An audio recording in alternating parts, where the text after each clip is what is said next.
The ideal situation is to have elderly people being taken care of by the younger ones. That is what the social safety net should be. But in the face of the pandemic of HIV and AIDS in Uganda, the reality is a stark difference. We have elderly people losing their children leaving behind orphans, and so elderly people faced with not only the grief of losing their young children, but having to look after the orphans left behind by these children. Oftentimes these grandparents, as we want to call them, have not much to their name. They have possibly not been in position to save enough in their more active days. They possibly are not enjoying a good pension from the government, and possibly have no other people to look after them. Remember, at this point in their life, their health and physical stature is greatly diminished, and therefore they cannot engage themselves in very active income-generating activities.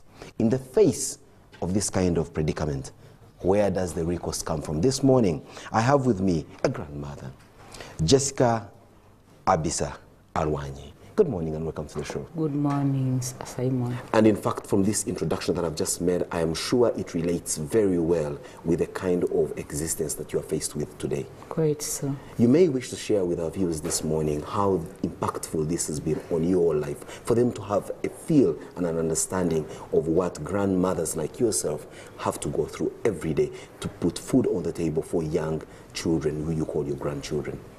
There is quite a lot I have faced as regards AIDS, when it kills the sons, the daughters, and the grandchildren are there. They are brought to your care, and you are the winner of everything, bread. And there is no source of income. The husband might also have gone. And now you want to come and rear these children. You want to take them to school. You want them to get food. You want them to get treated. But you look here and there, and there is no way you can earn a living. And you can't appeal to a government, you can't appeal to social structures, they are possibly not even in existence. Exactly so. If there could be a way of each, especially the grandmothers now, I'm talking especially about them, if there could be a way, at least for every grandmother who is caring for the kids, their grandchildren, and a home as a breadwinner. If there could be at least some allowance be given towards the end of the month for the care of these people, that would be so appreciated, so great. Well, next to Jessica Abisa is a gentleman whose name is a very huge mouthful, Kenneth Mugai Wenchi. He leads a non-governmental organization called Reach One, Touch One Ministries, and part of what they do, if I'm right, Kenneth, is to create an environment to assist people in Abisa's situation. What exactly do you do? You're not a government, you're a non-governmental organization, and you possibly present yourselves as the other recourse where the desperation of people like Abisa is sorted. How do you do this? 13 years ago, I sponsored 2 orphans in school, and they were living with a grandmother. At that point, I saw the needs of grandmothers. They were emotionally drained, they had no health care, they had nothing. I tried the best I could to provide a social support system of them helping themselves. So as a result, what we do is provide emotional and spiritual support, to provide health care support, to provide food and income security support, and also to help with the burden of grandchildren so they can access some health care, go to school. So far we have set up a network, and we have now realized that we cannot do it alone. I was about to ask you that Abisa represents hundreds of thousands, if not millions, of grandparents faced with this kind of situation. Yours is a ministry. 13 years ago, you started with 2 children. How much are you able to carry Now out? we can only reach 1,000 older people in Mukono and Kavali. Our colleagues, other organizations also reach a few thousands, but there is over 1.5 million older people. You talk about your colleagues, a network of organizations. Who are these people? Who are you working with? I chair a consortium of 6 NGOs. Reach One Touch One Ministries is one. Richard Tumbuya is 2. St. Francis in Jinja is the 3rd one. PEFO in also Jinja is the 4th. Nyak AIDS Foundation is part of it. Stove Mobile is part of it. We are all coming together as organizations working with grandmothers to see that something is done for the grandmothers. You've been together for how long as a consortium, and what can you register as tangible milestones in terms of achieving this objective? So we started early this year in March, and the first result of our consortium is going to be the National Grandmothers Gathering. Wait a minute, what's that? The first ever National Grandmothers Gathering will bring over 500 grandmothers from the whole country, from the north to the south, from the east to the west, to Entebbe Resort Beach. What, you're giving grandmothers a beach day out? We are giving them a platform to speak to each other, first of all, to share their experiences, but to speak to the country about what they go through. Our intent is that grandmothers may have a voice to express how, first, they have held together the families. They have been able to care for orphans amidst the pandemic. You know, over 50% of HIV/AIDS orphans in Uganda are cared for by grandparents. And when the government has come in, NGOs, bilateral organizations, what they have done was care for the youth, for the children. They have not realized who is taking care of these children. We have realized it, and we want to bring together the grandmothers to say it to this country. And at the same time, for them to launch an advocacy campaign throughout the coming years. I'll turn to the grandmother with us in the house, Jessica here. Give us your personal story. How many grandchildren are you taking care of? The number is even bigger than you possibly can think of. But if you faced a government official, I'm sure a couple of them are watching this show this morning, away from saying, how can government help us? What exactly are you looking at government for in terms of help? How much help would be necessary? You said you're looking for maybe a monthly allowance, but how much? Because we know there's a government program that's giving old people like yourself some 5,000 or thereabout per month. How much would be adequate? Because even if the government contributes, I won't say if I'm caring for about 50, 10, 20 orphans, then let government contribute everything. At least some allowance of 50,000 shillings. I can survive maybe on that, and I don't know. So clearly their needs are as basic as it gets. I mean, 50,000 shillings per month. But remember, like you said, there's hundreds of thousands of these, and that could be huge sums of money. But how are you able to raise these funds, Ken? Presently, we raise our support from personal sponsors, from friends, from companies, and little support from donors like the Stephen Lewis Foundation, who are actually helping us come together as a consortium to start the National Grandmothers Gathering.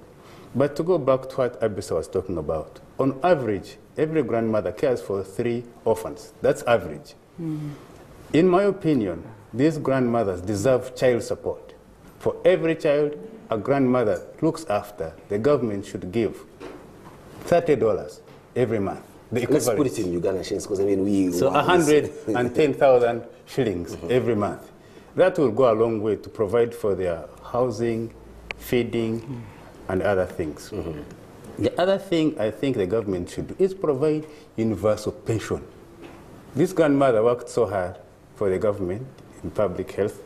Many others work hard planting coffee, selling things, buying things, but when they grow old, unless you've worked for... It is expected that the social network of the children that you've begotten and taken to school will possibly come back and help you. But you see, Kenneth, what you're doing, one could just say, is more like, you know, a drop in the ocean. I mean, you just 6 organizations, not covering the whole length and breadth of the country, and now here you are starting the inaugural Grandmothers National Conference. Is this going to be an annual event? Yes. And to what end? In this particular one, are you inviting government officials? Are you working closely with the Ministry of Gender, I think, and Social Services, which has the elder in them? Is it going to be a multi-dimensional? We have had a meeting with the Permanent Secretary of Ministry of Gender, Labour and Social Development. The Honorable Minister for Elder and Disability, Sulaiman Madada, is involved. He will be one of the guests. We are expecting the first grandmother to come and open the gathering. That's the wife of the president. Yes. You call her the first wife. She's the first lady, grandmother. But you prefer to call her For the us, first she's the grandmother. first grandmother, because we work with grandmothers. And so this is the opportunity to invite all stakeholders, including business. We thank NTV, for example, to give us a voice so that people can hear. We know that 6 organizations cannot. It's a responsibility of the people of But why are you Uganda. looking at grandmothers? There is also grandfathers. Aren't you being accused of being skewed on one direction? I mean, these grandfathers too who are They strong. are. The reality in this country is grandmothers are majority. They live longer than men. The reality of our culture is that mothers are the caregivers, so grandmothers are the ones carrying the burden. The reality is that grandmothers do not have assets. The fathers have assets they could dispose or sell. The reality is that mothers and grandmothers are the ones who provide care. We are starting there. It's just the beginning. When I turn back to you, Abisa, and I'm looking at the situation you as grandmothers go through, and just like Kenneth has ably explained to us, that you find yourselves always with a back foot, you don't have assets to sell and all that. There have been moments where you are faced with a stone wall in front of you and another stone wall behind you. You have nowhere to go. In that case, what happens? You let the children go without a meal, you let the children go without going to school. How exactly would you wiggle yourself out if people like Kenneth were not available? Yeah, you stagger. There is a struggle continues. I can't leave kids to stay without. That's why, Kenneth, I appreciate your effort to choose and put focus on the grandmothers, because whatever happens, a mother always will struggle and see that at least there's something to provide for the kids. I'm told that organizations like this of Kenneth have tried to put you in touch with certain grandmothers in developed countries whose problems are not like yours. I mean, a grandmother, for example, in Canada, her biggest challenge is how to take holiday enough to finish the pension that she's possibly saved up. When you relate with these grandmothers who possibly do not appreciate your plight from a point of experience, how much else do you benefit from them away from the money? Do they give you that spiritual nourishment that Kenneth has been talking about? Do you get inspired? Do you get motivated to struggle on an extra day?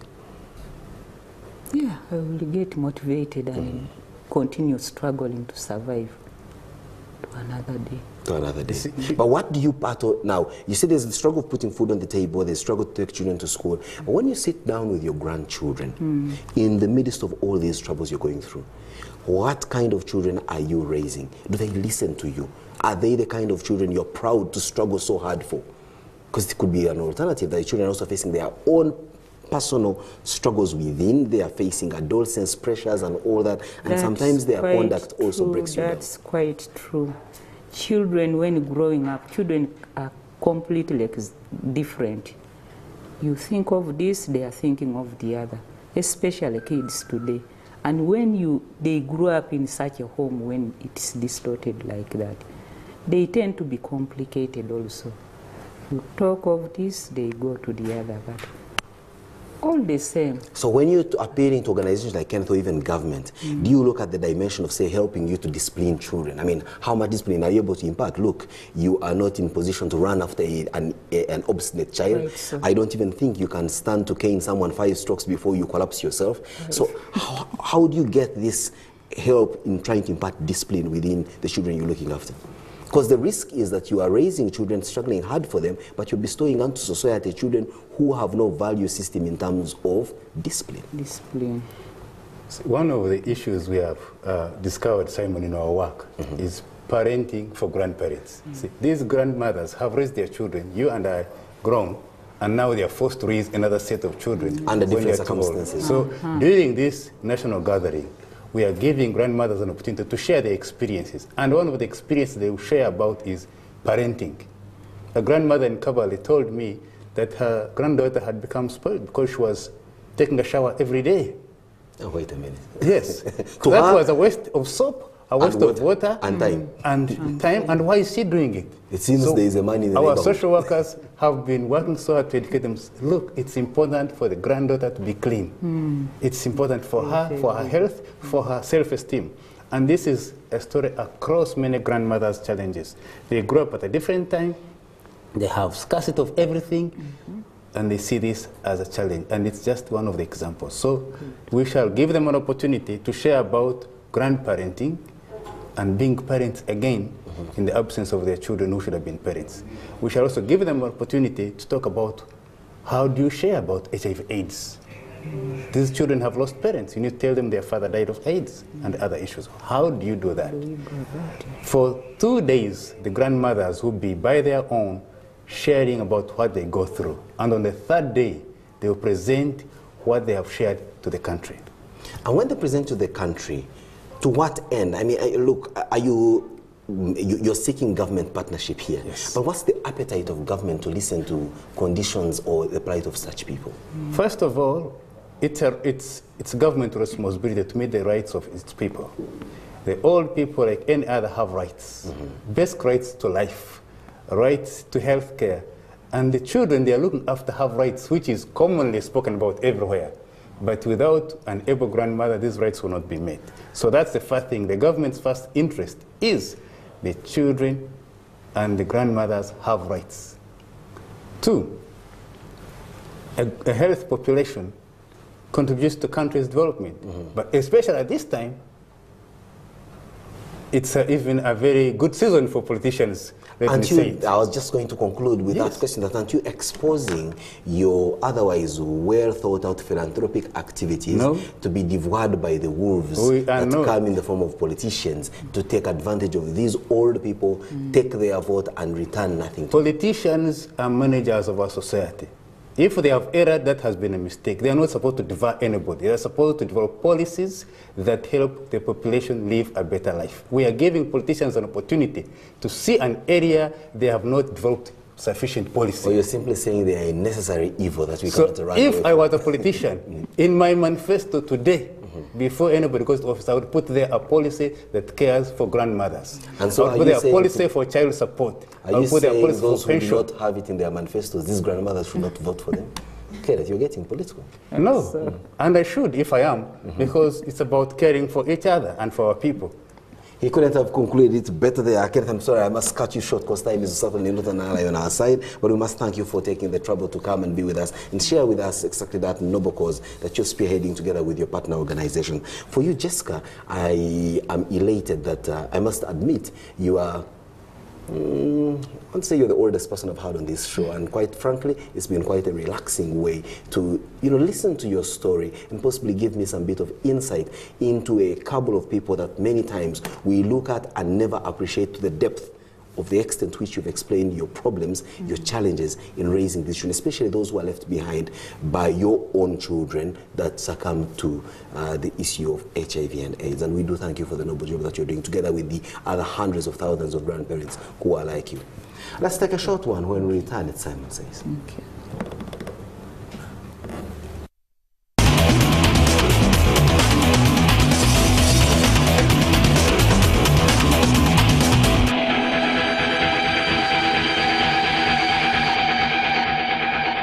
There's a paradox in this country. Unlike other places where their population is increasingly aged and there's not so much in terms of active production taking place, Uganda has got a bit of both worlds. We've got an incredibly young society. Over 70% of Ugandans at the moment are somewhere between below the age of 35. But on the other hand, you've got the other 10% that's quite, old and for the most part senile, but without much of social support to help them gracefully sail through the evening of their lives. And in fact, in the case of the lady I have just had a chat with on this show, the situation is in fact a flip-sided one, that rather than enjoy the evening of her life being taken care of by her children, she's faced with a situation where her children have faced their demise due to HIV and AIDS, been left with a bunch of grandchildren that she's got to look after at a time in her life when she's possibly not able physically and otherwise to make any gainful strides in terms of earning herself a living.